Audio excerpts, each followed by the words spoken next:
pixels, buttons, a bit of fun. Then, somewhere along the way, the big platforms moved in. Last year, $200 billion flowed upwards, away from the people who actually play. This year, they take it back. YOM, where players play games straight from your PC, not a data center in Virginia. Meet Tyler Pemberton. Yes, this looks dramatic, but he's perfectly fine. Tyler's offline. His PC isn't. 47 players streaming from his GPU right now. Even AFK, Tyler's rig is pulling its weight. He's making money in his sleep. Maybe this is what happens when gamers finally take control of their own world. Turn your idle GPU into passive income. YOM.net. Eat, sleep, earn, repeat.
Hey everybody, welcome to another Town Hall, episode 69. Thanks so much for joining us.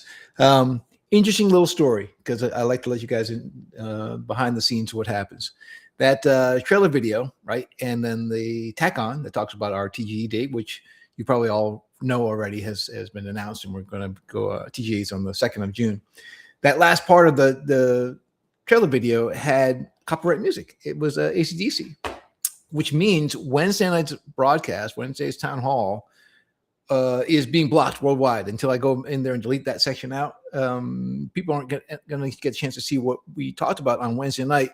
And it was a big news on Wednesday night when we talked about, well, beyond this idea that announcing that the Town Hall, that the TGE started and that the launch pad has also started too for people who are grinders. And we'll go into that in a second as well. But the NVIDIA news was really massive, and I want to make sure that we'll take some time today to talk about that a little bit, but I don't want to hold off too long. We do have a guest. Luke from Team 1 is here, and I want to make sure that we give him plenty of time. Let me quickly go through while we wait for people to find the stream, because we always assume that it's going to take people a little bit of time to find us.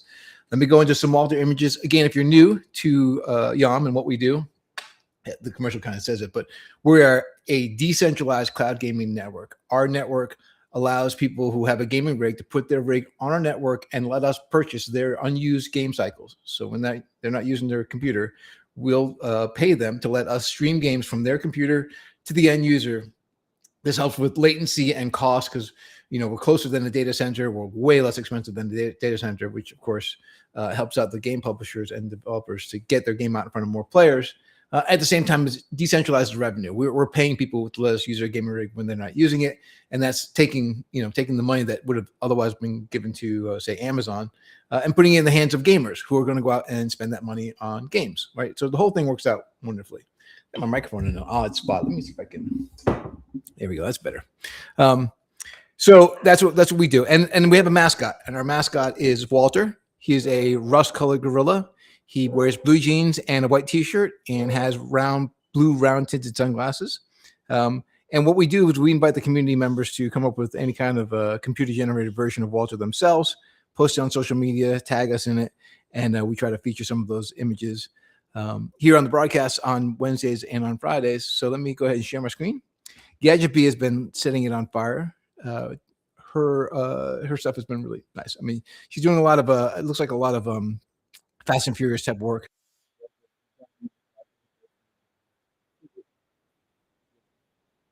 Sports card, nice stuff here.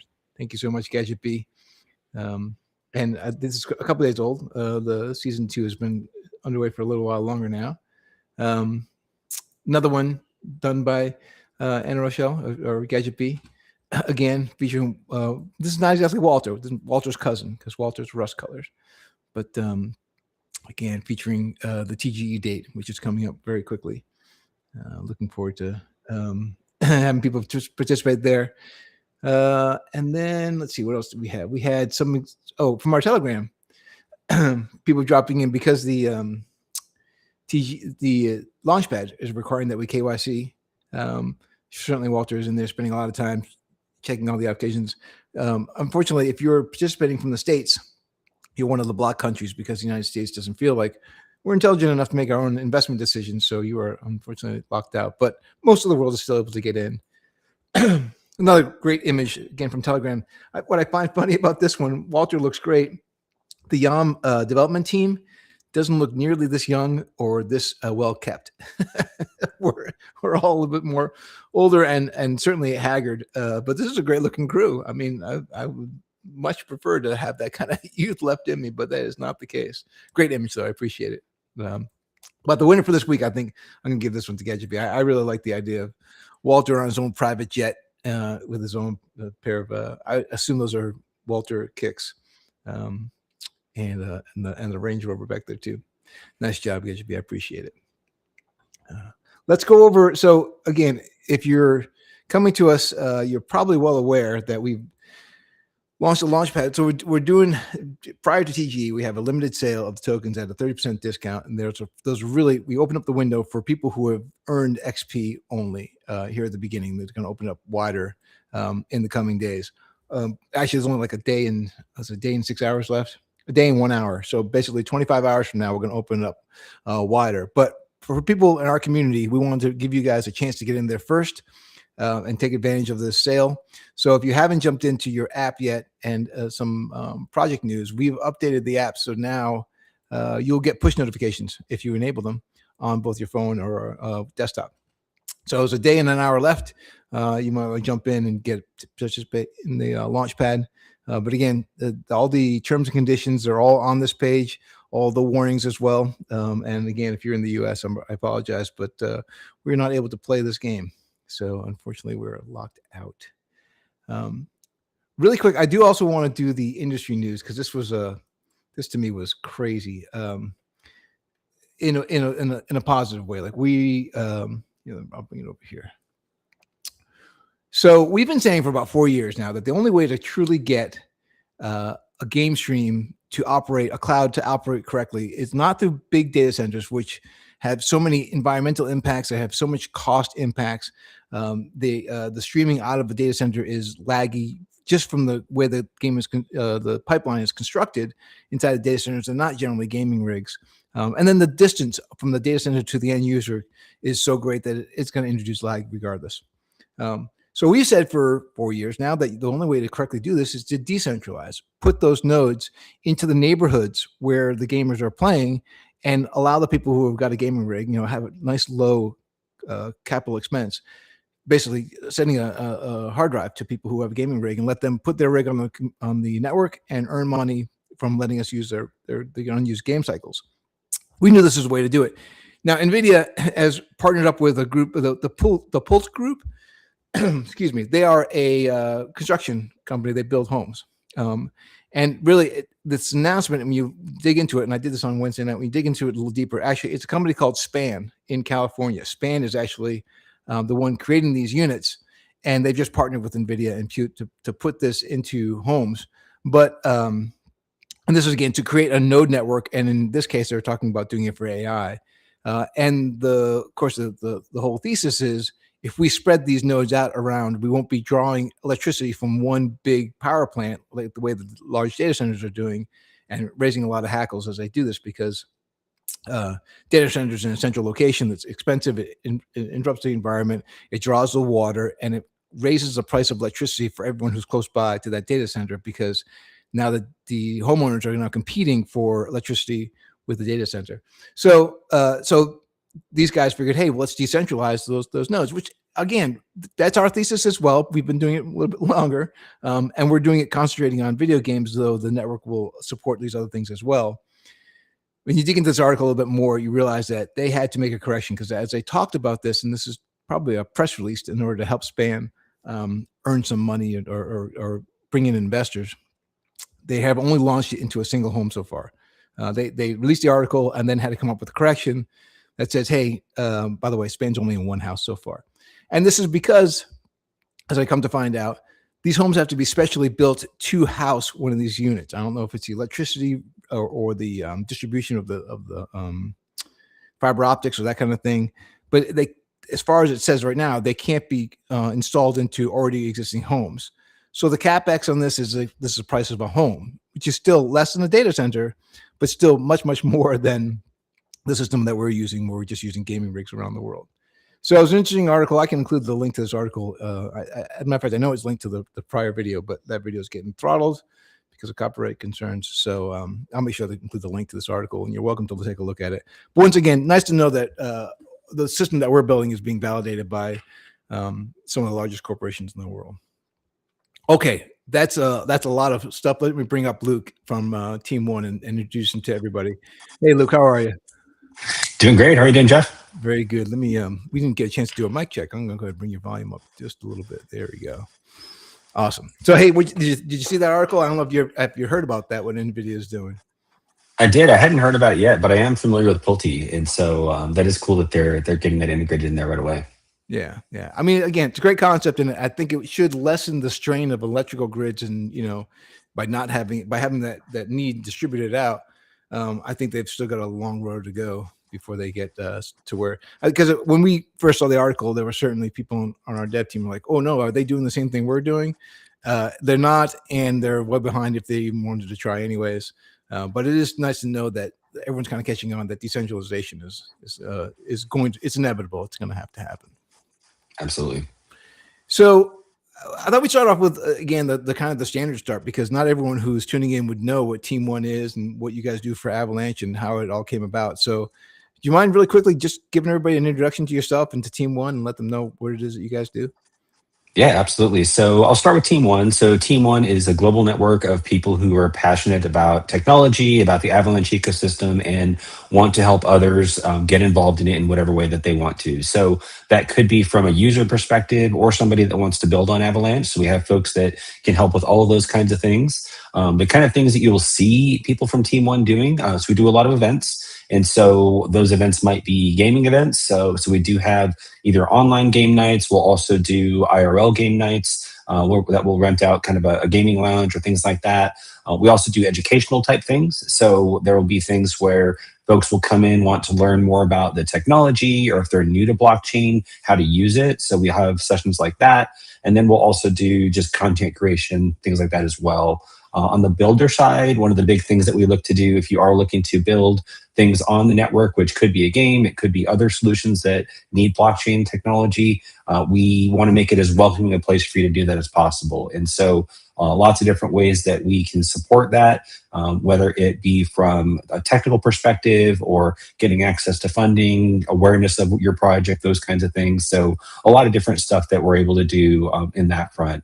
Globally, we're about 400 plus members. We actually are just about to bring on new folks on the Team One starting next Wednesday. So be on the lookout for more information on that. And in terms of being a member, some of the things that come along with it, obviously, for those that are trying to build a career in Web3, it's a great opportunity to get some access to resources, mentorship, other special things that we do for folks that are part of Team One. And so a lot of really great things that we do in that sense as well. So if you don't already follow Team One on X, it's at AVAX Team One, and you'll get more information on that. But that's a little bit what Team One does. My particular role at Team One, so I'm the head of global operations. So I work with all of our members to help them do great things.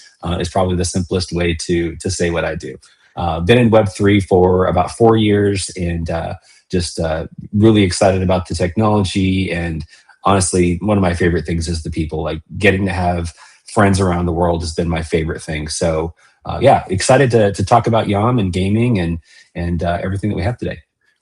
We talked earlier. The reason we're laughing at, you're in the States like I am, but I know that you have to put in the same kind of hours I put in, where it's like starting at 4 a.m, or I think you might even start earlier than I do. When you work globally, it's a matter of throwing the time, the local time away, and working whenever people are ready for you.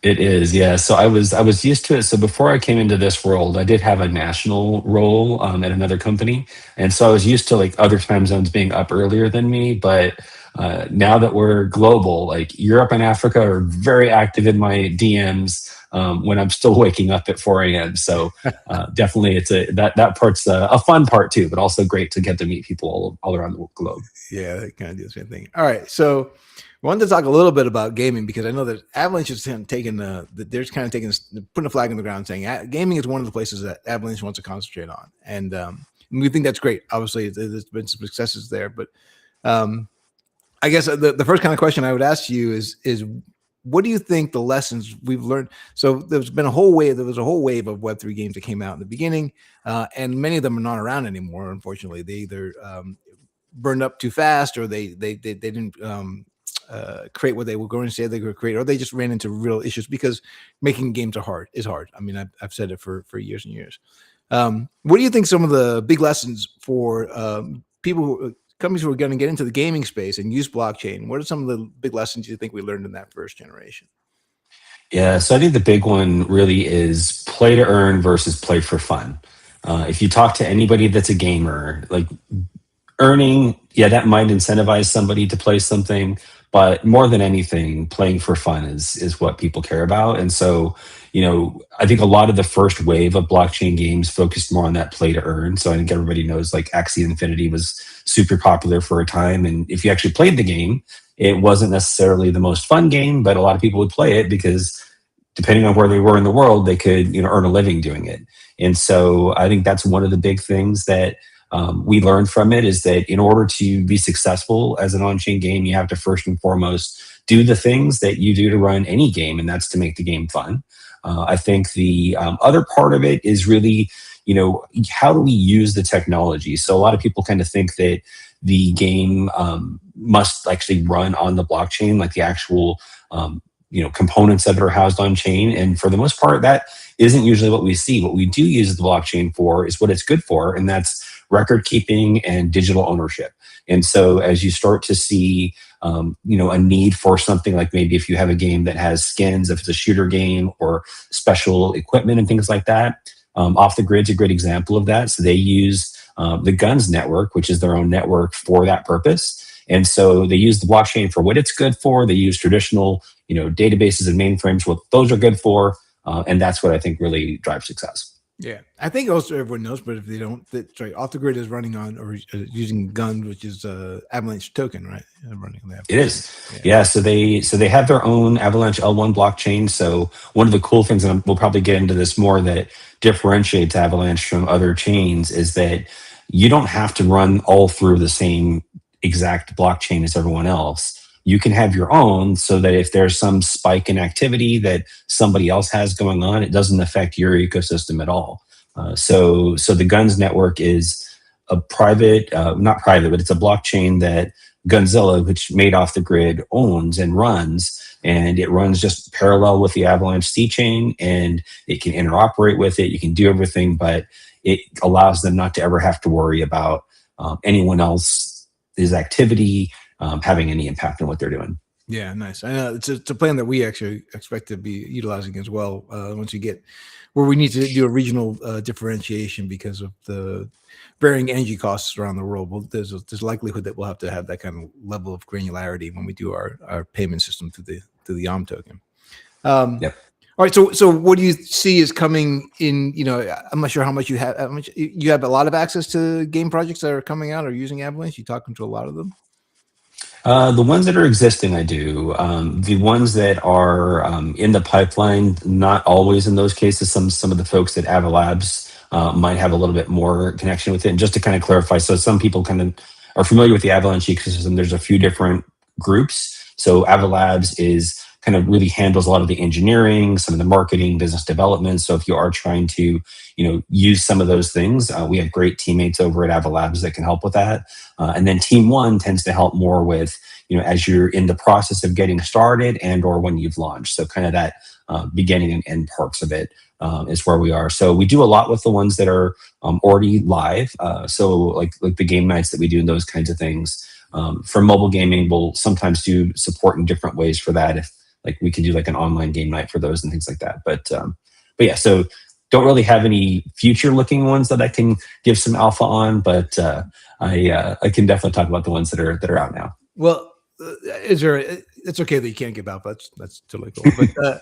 But is there a trend you're seeing in the games that have launched? Things that they're doing different than they didn't do in the previous. I know that we've talked all the time about it on our side too. That it's got to be a good, fun game. Was there anything else that stands out as is it the making games that are shorter or more instantly accessible, or using less high-powered gaming computations or high-powered engines? Is there any kind of thread that you're seeing in the stuff that's coming out now that you say, oh, that could be a trend that's going to move forward?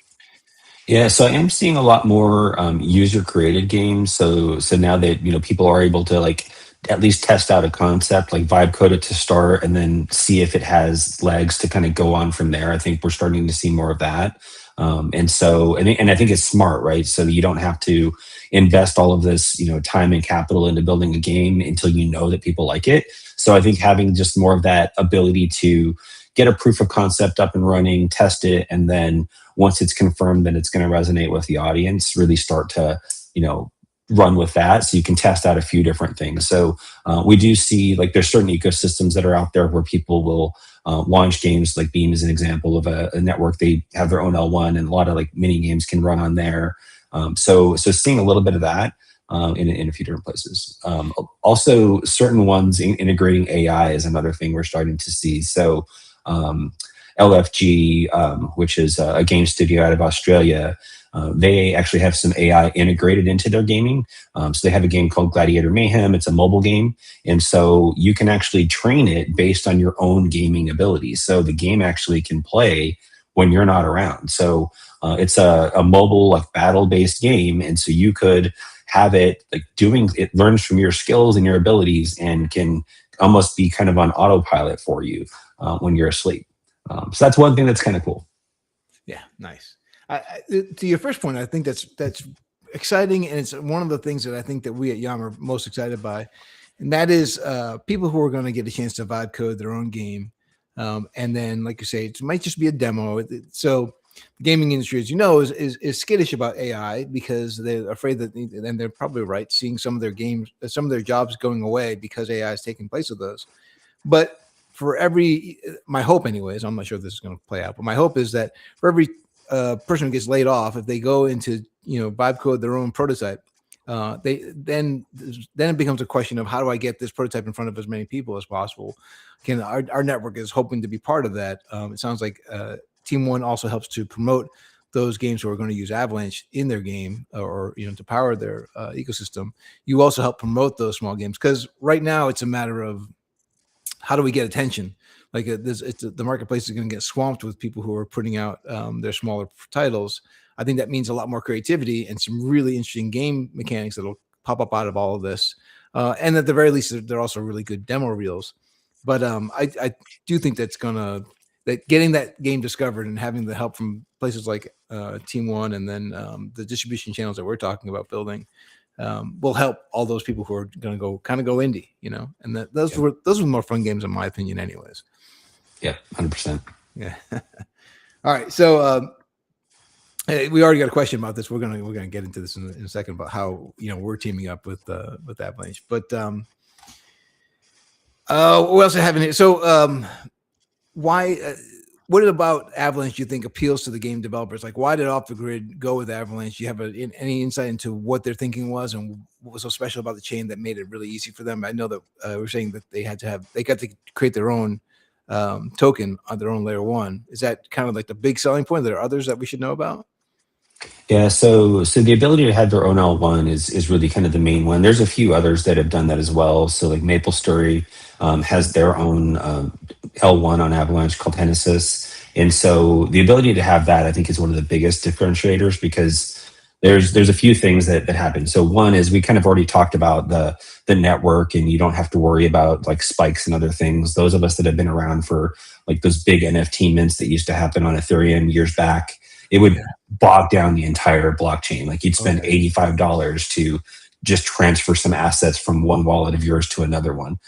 So you don't have to worry about any of that. So nothing that happens on the rest of the networks. That's number one. The ability also to have your own native token is another big one too. So you mentioned Guns. So Guns is a token. That's the native token of the Guns network that Gunzilla has. And so they can use that in order to pay their validators that run the nodes to do that. So they don't have to, use other currencies, and they can just kind of keep that as an incentive for folks that choose to validate for the Guns network. So that's another big one.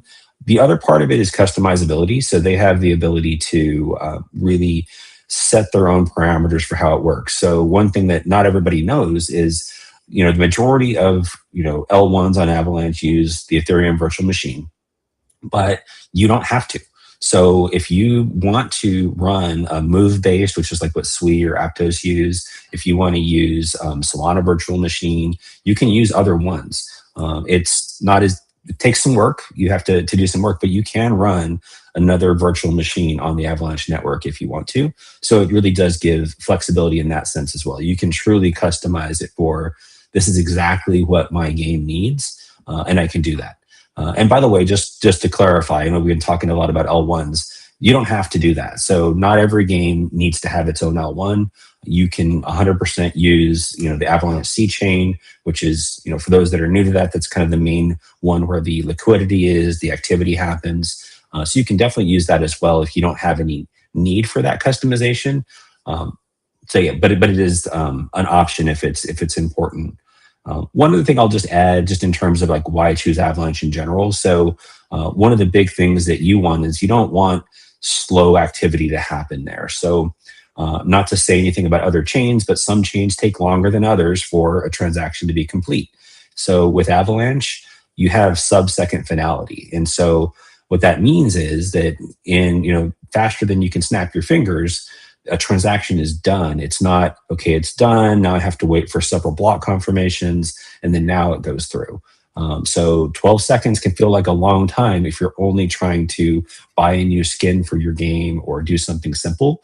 And so it really, those things really kind of make it an appealing place for people to build games. Yeah. Again, because I go back to games are a lot harder to make than people kind of really, if you're not in the game development space, you don't recognize just how many things are important to keep in mind.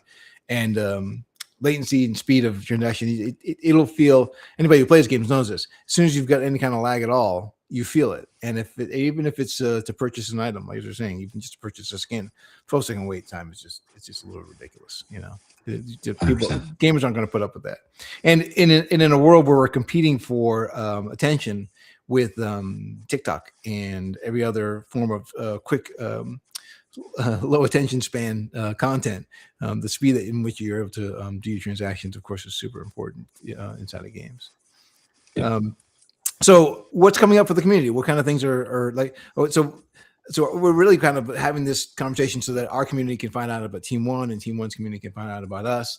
And we'll talk about some of the things that we're doing, but what's coming up for you guys? What are some things that people should look out for, and how do they, join into that community and get involved? Yeah, great question. So the big news for Team One, this part is a little bit of alpha because it's not officially announced yet. It'll actually officially go live on Wednesday, but we are opening up for additional members to join Team One. So if you are interested in building a career in blockchain, or maybe you already are and you want to network with other people, We are opening up applications for folks to join. So obviously there's no cost to be a part of Team One, and that'll happen starting on Wednesday. It'll be about 3 weeks that we have that available. And so yeah, and it's, if you're passionate about technology, we have other folks that are great to chat with technology about. If you're trying to build something, if you just want to have fun and meet with other like-minded folks, we have that as well. And so that's probably the big thing that we have coming up. And then as a result of that, we'll also start to do a lot more events. So depending on where you are in the world, we have, members all across the globe that are doing events. Some of those events are gaming, some of them are just kind of meetups and getting to know people, but a lot of different ways to engage and do things like that. So it's a closed program. Then it's not like everybody comes to the door is allowed in, and this is intentional. It sounds like. I guess that probably helps with make sure the communication is not like a one big jar of mess, or so. Like, what's the thinking, I guess, behind some of that exclusivity? Yeah, great question. So, and I'm glad you brought that up because I should clarify that. So, all are welcome to engage with Team One stuff. So, these events that we're talking about, those are open to the public.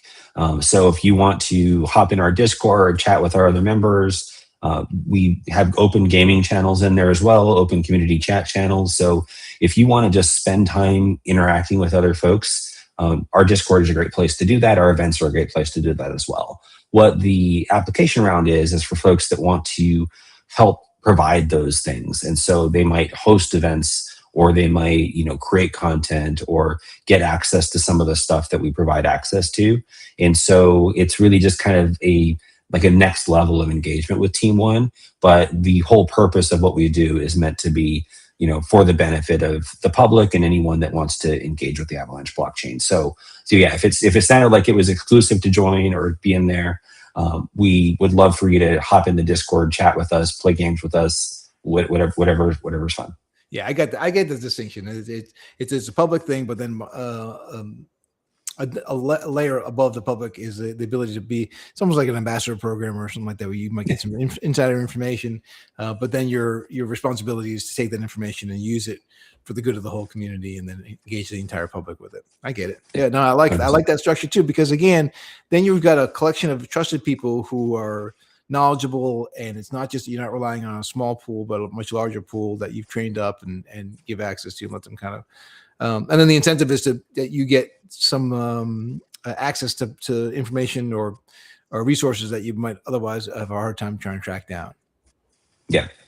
So access to information. So we do have, weekly AMAs with our members. And so for those, like sometimes we'll have folks like yourself, you came to an AMA a while back to kind of share some of the stuff that YOM is working on. Also folks from, influential folks across the network who may be founders, they may be part of the engineering teams for Avalabs. They could be a number of different things. So if you're trying to get, a little bit more immersed in the ecosystem, this is a good place for you to do that. Nice.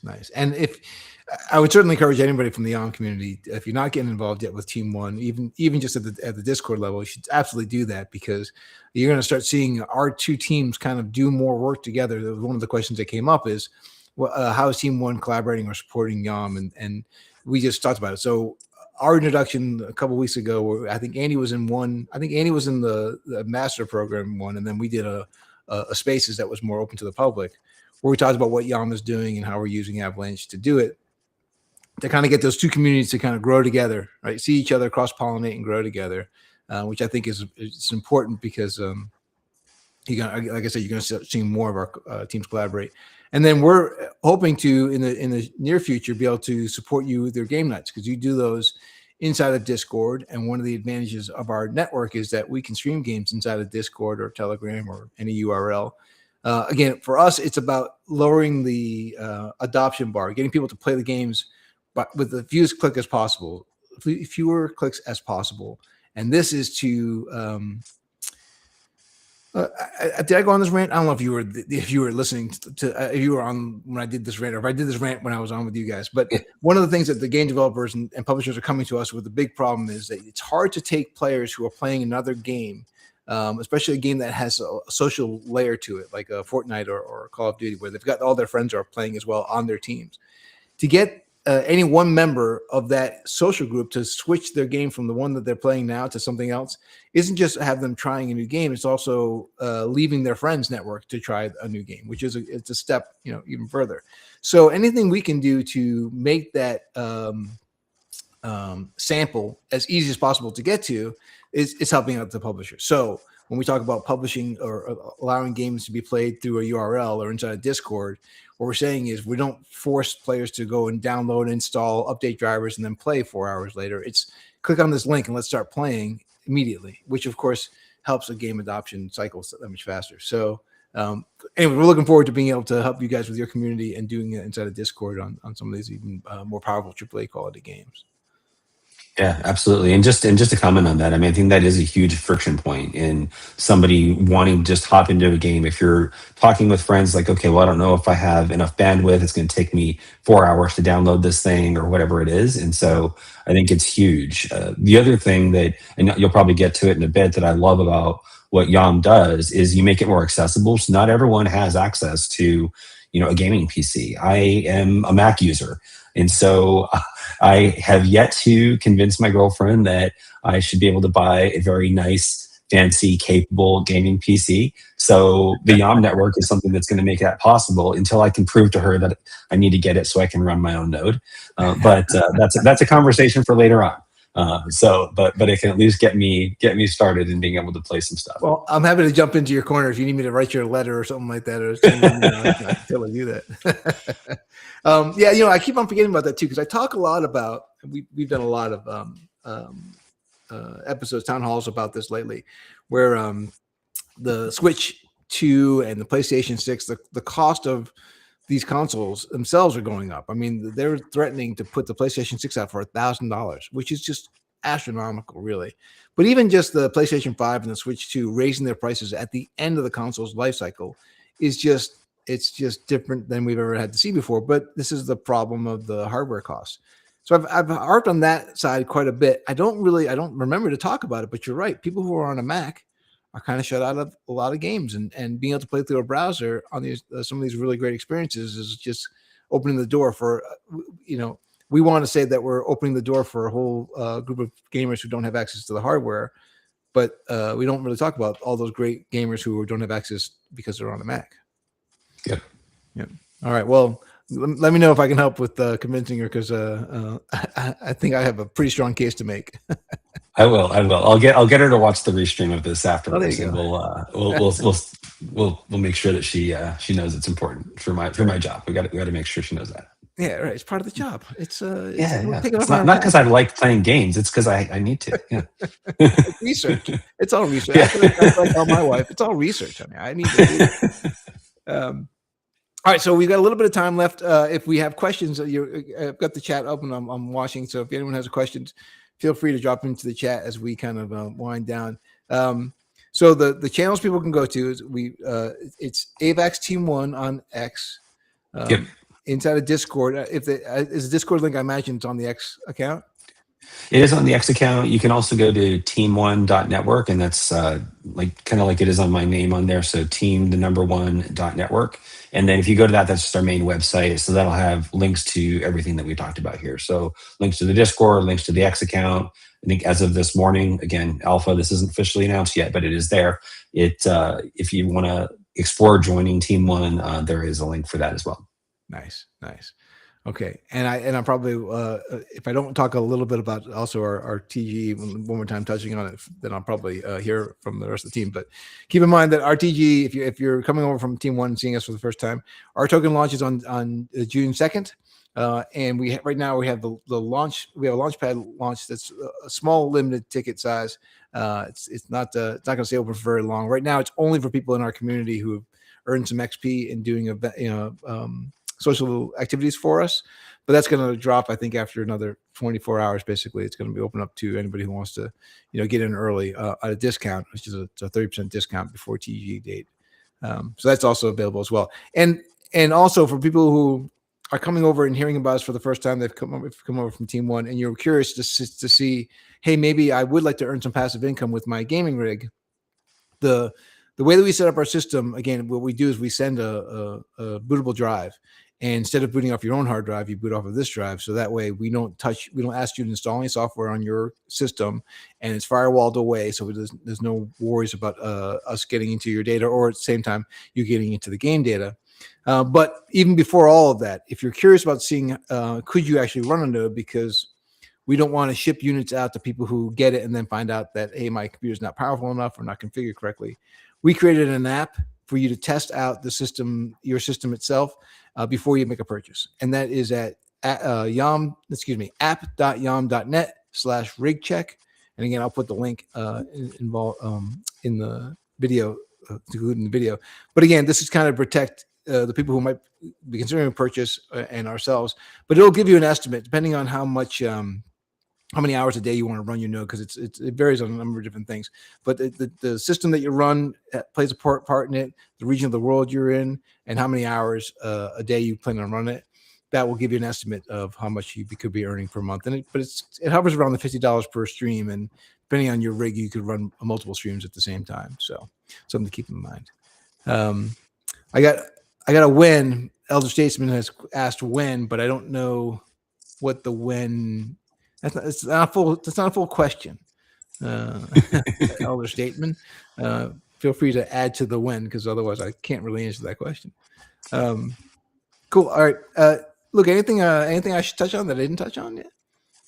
No, I think it's great. I'm really excited for the launch, and I'm just excited about what y'all are doing. I think that it's really good for everybody involved. I think not a lot of times a launch of something will be good for only one party. In this case, there's something for folks that have these great gaming rigs. There's something for folks that don't, and I think it just really I'm pumped about what you're doing, and then also about doing some stuff with y'all. So hope to see many of our folks in your Discord, and then same thing with ours as well. So looking forward to some fun game nights and some fun games. There's everyone who this is the way to do it, right? If anyone who's coming from Team 1 into the YOM Discord, just have your avatar have like a red ring, or it's usually the color red prominently in your avatar image. Then we'll know that's where you came from. That kind of would help us out. Yeah, that'd be great. So our color is a green. It's a 00FF88. If you're looking for the hex code for the color green that we use, I just have it memorized. I don't know why. But if you're coming from the YOM team into the Avalanche Discord, maybe put a green ring around your icon and let people know that you came from YOM. That'd be a nice way to kind of trade off community members and watch us cross pollinate. I like the idea, and I'm very impressed that you know the hex code. I type in the Team 1 hex code all the time, and I don't remember it. So now I need to start doing that. I'm curious. So they picked the color before I joined the team, and I don't know if they picked the color because it's easy to memorize. But 00FF88 is really not that hard to. I don't have to remember three digits and just repeat them. So it makes it nice and easy. Nice. I love it. All right, gang. Thanks so much for joining us again, and I will give you all your time back. We usually try to go about 45 minutes. It's a good amount of time for people to tune in and realize they're not sticking around for a full hour. If you're again unfamiliar, Wednesday nights we do this at 7 p.m. Eastern Standard Time, U.S., which is about 4 p.m. in the West Coast of the U.S., and then on Fridays they're at noon Eastern Time, which is 6 p.m. in Europe. Which is helpful because we have a very large contingency in Europe. So twice a week we do these town halls. Wednesdays usually more diving into the industry, the gaming industry, and how we're helping to change things for the better. And then this one on Fridays when we have the guests like we have with Luke, who is very, very generous with this time. Appreciate it. All right. Really, yeah, glad to be here. This is a lot of fun. Okay, everyone, be good to yourselves, be good to other people, drink lots of water, go outside and touch grass, tell someone that you love them. And we'll talk again in less than a week. Thanks, everybody. Thank you, Luke. Okay, thanks.